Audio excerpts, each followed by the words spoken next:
Hi all, welcome to Quizy channel and today we are going to discuss a very important topic statistics. Okay, चलो शुरू करते हैं.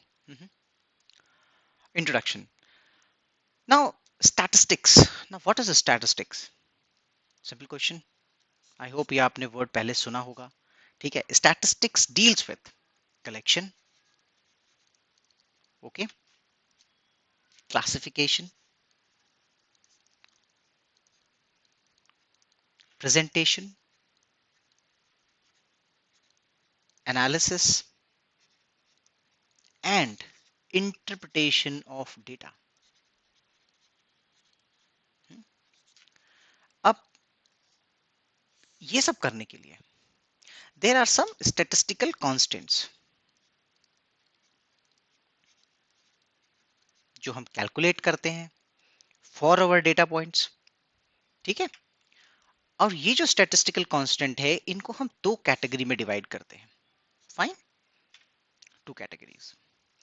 पहली category क्या होती है? Measures of central tendency. Measures of central tendency. Okay. And the second one is method of dispersion.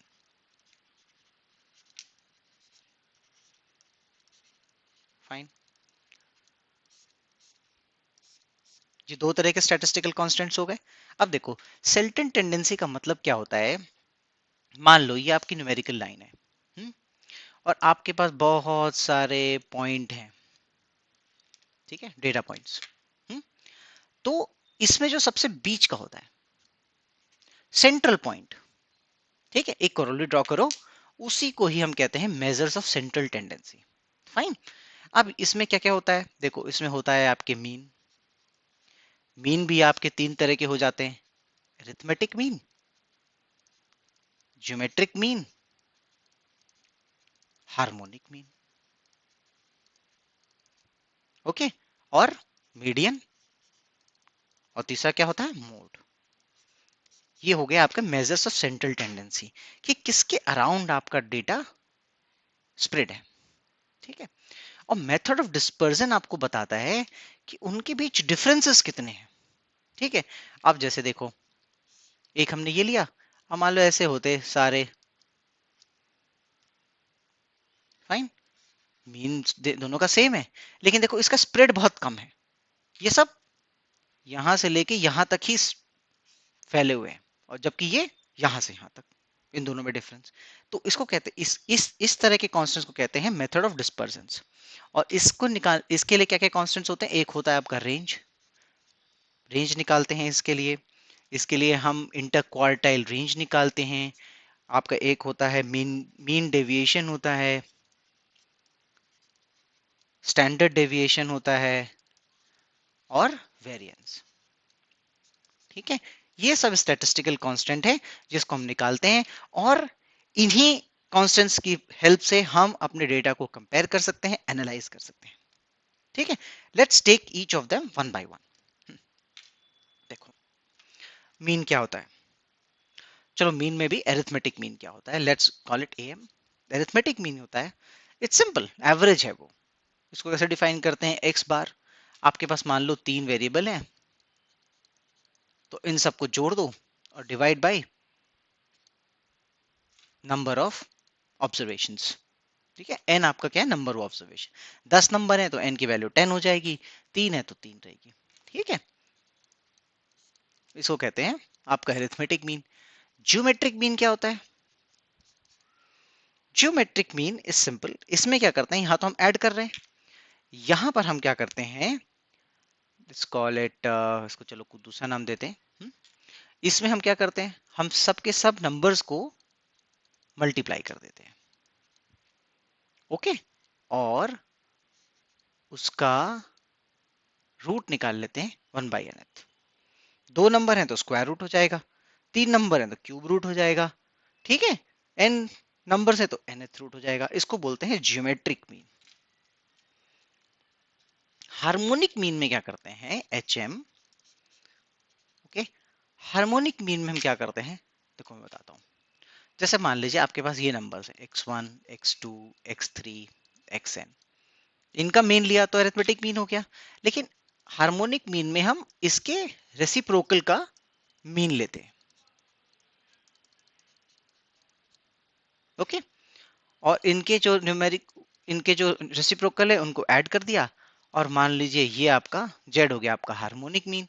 तो Z क्या निकल के आ जाता है, it becomes number of observation N. हाँ, इसको भी एन से डिवाइड करेंगे ना हम, ओ फाइन। तो ऊपर आ जाता है एन, क्योंकि हमें जेड निकालना है, और नीचे हो जाएगा आप इनके सबके रेसिप्रोकल को जोड़ दो। तो ये आपका आ गया harmonic mean, arithmetic mean, geometric mean and harmonic mean. अब इन तीनों में क्या रिलेशनशिप है, ठीक है, इसको भी ध्यान रखो। देखो, जो आपका ज्योमेट्रिक मीन होता है उसका square is always equal to arithmetic mean and harmonic mean. ये आपकी बहुत इंपॉर्टेंट फॉर्मूला है। इसका डेरिवेशन हम जब हम प्रोग्रेशंस पढ़ेंगे उसमें देखेंगे कि ये कैसे आता है। ठीक है, अभी from the perspective of stats आप इसको याद कर लो। ठीक है, और वैसे भी अगर आप इसको निकालोगे तो आपको समझ में आ जाएगा डायरेक्टली कि कैसे ड्राइव हुआ है। ठीक है, और एक चीज और ध्यान रखो इसमें, जो एरिथमेटिक मीन होता है वो हमेशा आपके ज्योमेट्रिक मीन से बड़ा होता है, और ज्योमेट्रिक मीन हमेशा आपके हार्मोनिक मीन से बड़ा होता है। ये एक और इन्फ्लुएंस है। ओके, चलो चौथा क्या है, एक होता है मीडियन। मीडियन में क्या करते हैं, आपके पास सभी नंबर को पहले सॉर्ट कर लो। सॉर्टिंग मतलब उसको असेंडिंग या डिसेंडिंग ऑर्डर में लगा दो। असेंडिंग हो चाहे डिसेंडिंग ऑर्डर में लगाओ, और जो उसका मिडिल पॉइंट है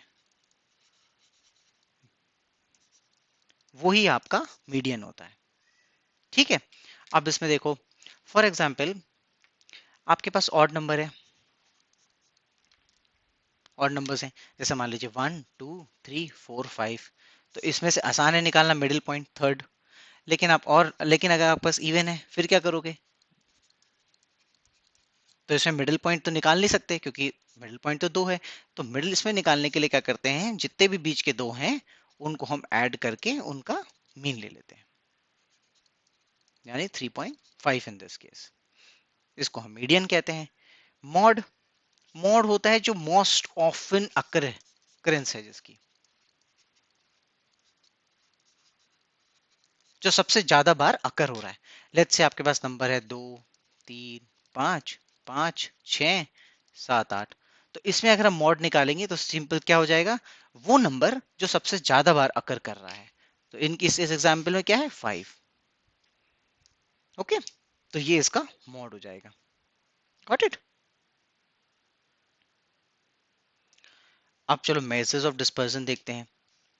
मेजर्स ऑफ डिस्पर्सन में रेंज क्या होता है, range is simple maximum minus minimum number.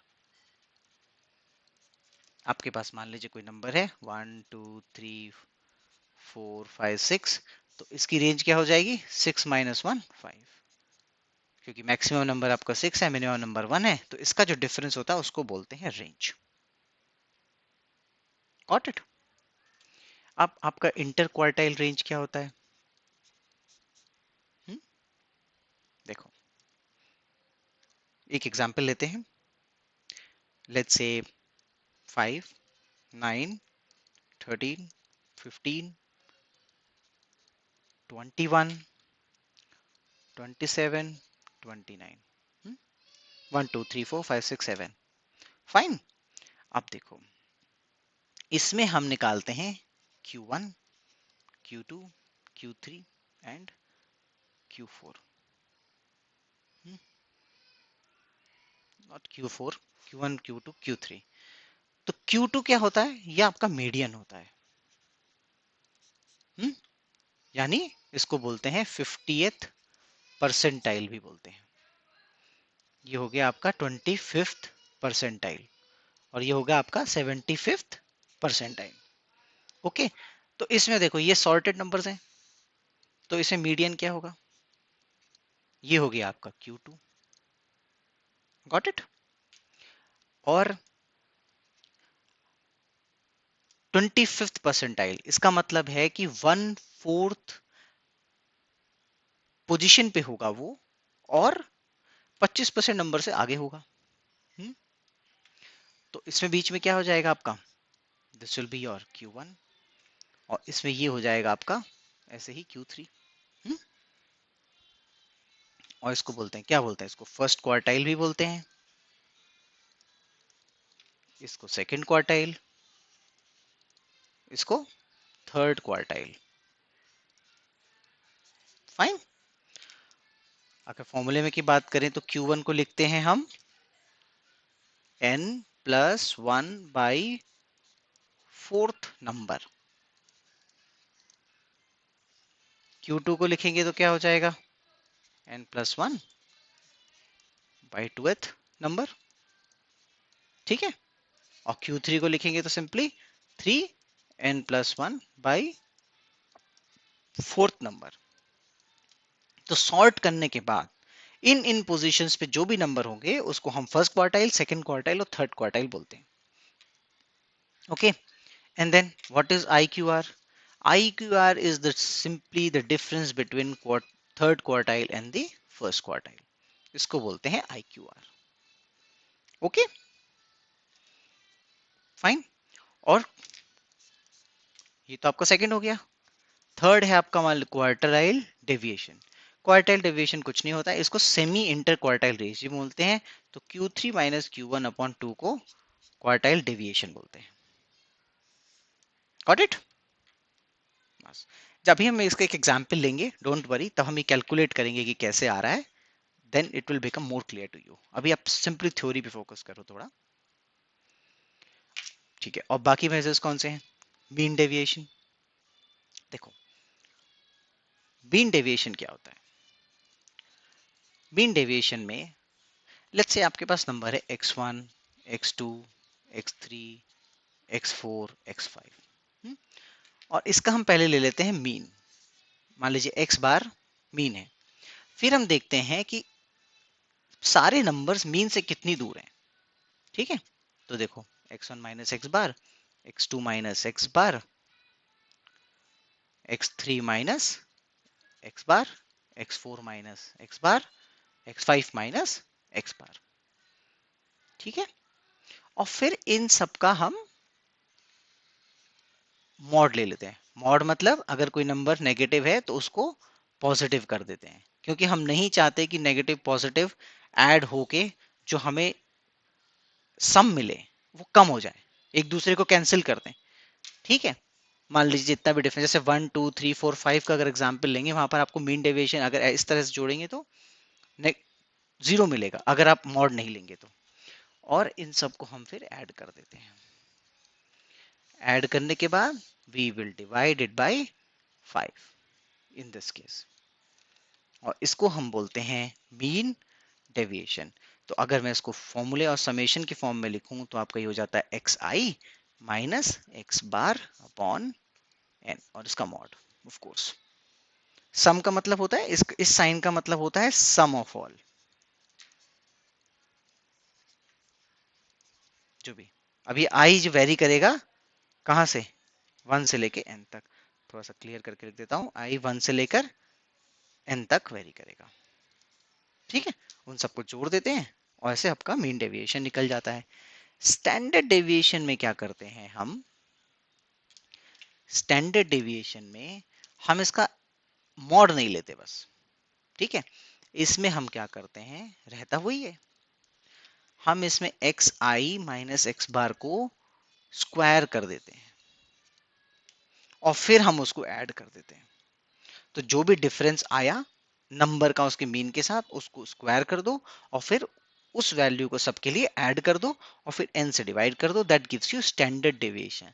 That means इसमें जितना भी डिफरेंस आ रहा है हम उसको ज्यादा पनिश कर रहे हैं, हम ज्यादा बड़ा डिफरेंस दिखा रहे हैं।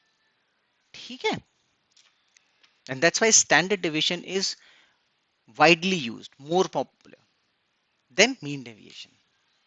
सिक्स्थ आपका हो गया variance. Variance is nothing but,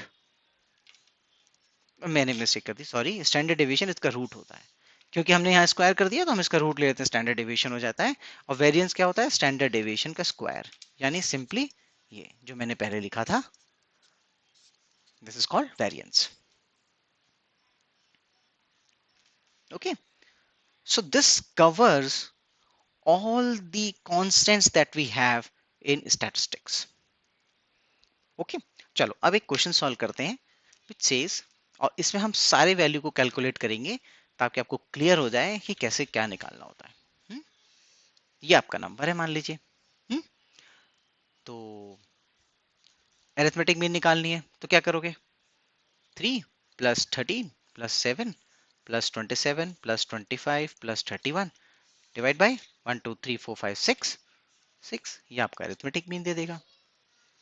geometric mean निकाल के क्या करोगे? I am not doing the calculation because the idea is to learn the concept here, not to find the answer. Geometric mean निकालने के लिए क्या करोगे? 6 है तो इसका 6 रूट निकालना है and we will multiply all these numbers.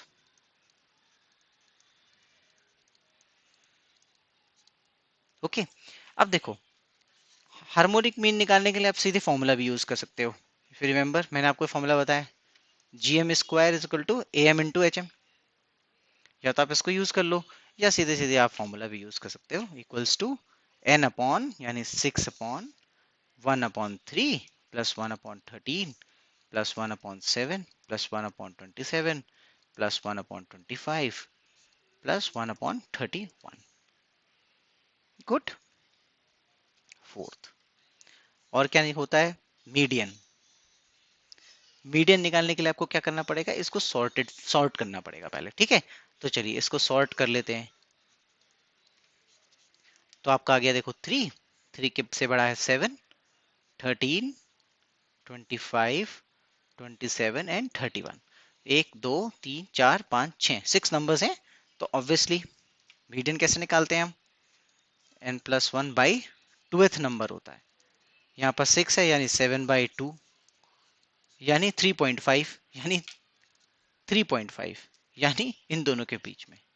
तो आप क्या करोगे? 13 प्लस 25/2, ये आपका मीडियन दे देगा आपको। मॉड क्या होगा इसमें? देखो मॉड में हर नंबर एक बार ही अपियर हो रहा है तो इसका कोई मॉड नहीं होगा। कोई भी नंबर अगर 2 बार रिपीट हो जाता तो हम बोल देते कि यार ये इसका मॉड है, बट इन दिस केस इसका कोई भी मॉड नहीं है। फाइन, चलिए अब ये आपके हो गए सारे के सारे मेजर्स ऑफ सेंट्रल टेंडेंसीज आपने निकाल दिए। ठीक है, अब आपका क्या होता है? एक रेंज। रेंज में हम क्या करते हैं? जो मैक्सिमम है उसमें से मिनिमम घटा देते हैं। That means 31 minus 3 in this case 28 will be your range. Fine, चलो आगे बढ़ते हैं। सेवेंथ, सेवेंथ में क्या निकालना था आपको? Inter quartile range.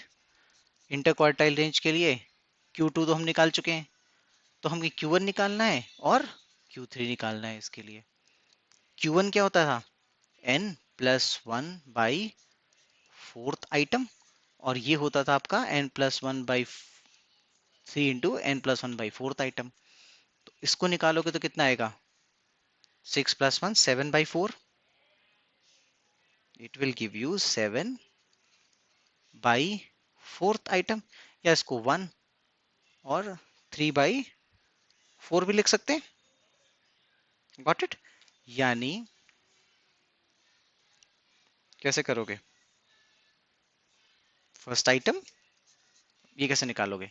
देखो फर्स्ट आइटम तो है, ठीक है, फर्स्ट आइटम तो दो, फर्स्ट ये आ गया फर्स्ट, तो 3 तो आपका आ गया। ठीक, सॉरी इसको सॉर्टेड फॉर्म में लिख लो, वो 3 7 13 25 27 एंड 31, तो आपका फर्स्ट तो आ गया। अब 3/4 आइटम निकालने के लिए ऑब्वियसली ये 13 7 और 13 के बीच लाई करेगा, तो यहां पर आप ले लो 13 माइनस 7, इनका जो डिफरेंस है वो आपका आ जाएगा inter quartile range. Got it? Sorry मैंने ये गलत लिख दिया, ये आपका हो जाएगा 7 - 3। ओके, क्योंकि 1 3/4 है, so it is lying between first and second, तो 7 - 3। ओके, और ये आपका आ जाता है यहाँ पर, देखो ये कितना हो गया, 4 हो गया, 4 से 4 कट गया तो it comes out to be 6। अब इसको कैसे निकालेंगे, ये आपका हो गया कितना 7/4 और मल्टीप्लाइड बाई 3, ये आपका हो गया 21/4 आइटम, यानी ये हो गया आपका 5 1/4। फिफ्थ आइटम कौन सा है आपका, आप देखो first to second third fourth fifth, fifth item is 27 plus 1/4, और 1/4 निकालने के लिए क्या होगा, देखो यानी फिफ्थ और सिक्स के बीच में लाई कर रहा है, 1 2 3 4 5 6, 31 और 27 के बीच में लाई कर रहा है, तो इनका आप डिफरेंस ले लो, तो it comes out to be your 28। Q1 and Q3, inter quartile range निकालने के लिए I told you Q3 minus Q1, तो ये आपका हो गया 28 minus 6 is equal to 22। Quartile deviation निकालने के लिए आपको क्या करना है, आई क्यू आर अपॉन 2 कर देना है, तो आपका आ गया 11। फाइन। 8, आपको मान लीजिए मीन डेविएशन निकालना है, मीन डेविएशन के लिए आप सबसे पहले इसका मीन निकालेंगे,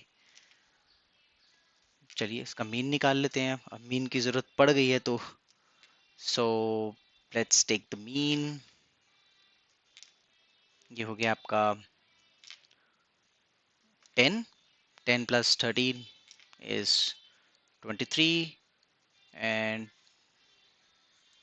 48, इसमें 27 ऐड कर दो तो ये आपका हो गया 7 and then 31 6 and 10 106 upon 6, unfortunately we can't 53/3 आ रहा है, so it will be somewhere like 17.6, 17.6 इसका मीन होगा, ठीक है। तब मीन डेविएशन निकालने के लिए आपको क्या करना है, सम कर देना है, 3 minus 13.6 plus 13 minus 13.6 plus 7 minus 13.6, ऐसे ही सारे नंबर्स, और डिवाइड कर देना आपको किससे, 6 से, तो आपका मीन डेविएशन निकल जाएगा। और क्या था, मीन डेविएशन के बाद आपका स्टैंडर्ड डेविएशन, स्टैंडर्ड डेविएशन में क्या करना है आपको, पहले आप वेरिएंस निकाल लीजिए, दैट इज मोर, ठीक है। वेरिएंस निकालने के लिए क्या करोगे आप, 3 माइनस 13.6 का स्क्वायर प्लस 13 माइनस 13.6 का स्क्वायर प्लस 7 माइनस 13.6 का स्क्वायर, ऐसे करके सारे नंबर्स का स्क्वायर कर दो डिफरेंस का, और उसको फिर 6 से डिवाइड कर दो टोटल नंबर्स, ये आपका वेरिएंस निकल जाएगा। देन लास्ट वन आपका स्टैंडर्ड डेविएशन हो गया, standard deviation is simply square root of variance. So इस तरह से हम सारे स्टैटिस्टिकल कांस्टेंट्स कैलकुलेट कर सकते हैं। आई होप आपको आइडिया लग गया होगा कि कैसे कैलकुलेट होते हैं सारे के सारे। Still you have any doubt, just write in the comment section and I will explain it again. Okay, till then study well, practice practice and practice more questions, and let me know अगर आपको कोई भी doubt आता है तो we can discuss it further. Thank you.